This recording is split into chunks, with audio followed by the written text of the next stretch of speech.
John Wick Chapter 2 is hitting theaters this week. So Jim Ferguson spoke to a couple of the stars, but Jim, we're going to hear from one big one today. Yeah, we are. Of course, I love talking to Laurence Fishburne, who, don't call me Larry, it's Laurence. Yeah. Okay? And he refers to me, it's funny because he kept calling me AZ, Arizona, Tucson, Arizona.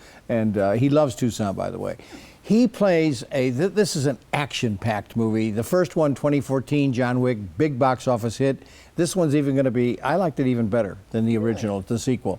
But Laurence plays he's not in the first one, but he's in this one as the head of the street gang in New York City. Wow. I mean, he's the king. They call him the king of New York City.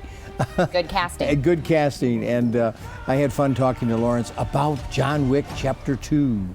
Or do you want to just give me a gun? I'd be interested if you could tell me a little bit about the backstory of the Bowery King. Yeah, the Bowery King is a guy who was obviously an assassin and occupied did the same kind of work as John Wick.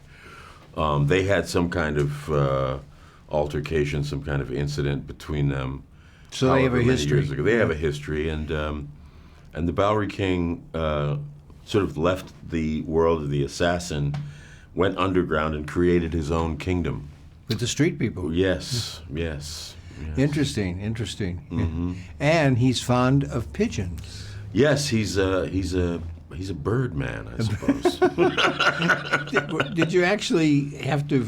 Yeah, I had to handle the pigeons. They had a wrangler, and he gave me, pigeon wrangling lessons in 3 easy steps, which didn't prove to be very difficult or weird. It wasn't like, don't work with animals thing. It was pretty easy. It's very natural too, the way you handle. Thanks. The Bowery King is interested in a secret society called the Continental. Could you explain to the audience? This is an important part of the movie. The Continental and the High Table and then the Bowery King's Kingdom underground, they're all part of this same sort of world that John Wick occupies, this sort of world that seems to come from like a graphic novel. He sort of occupies the lower depths of that world. But he's very interested in climbing up the... I don't know. Maybe not. I don't know how interested he is in climbing any higher. I just know that he's very, very much in control of his particular area. Yeah. In New York City, which is really a character, isn't it? Yeah, it's great. Yeah, isn't it great? Yeah, New York as a character is always terrific.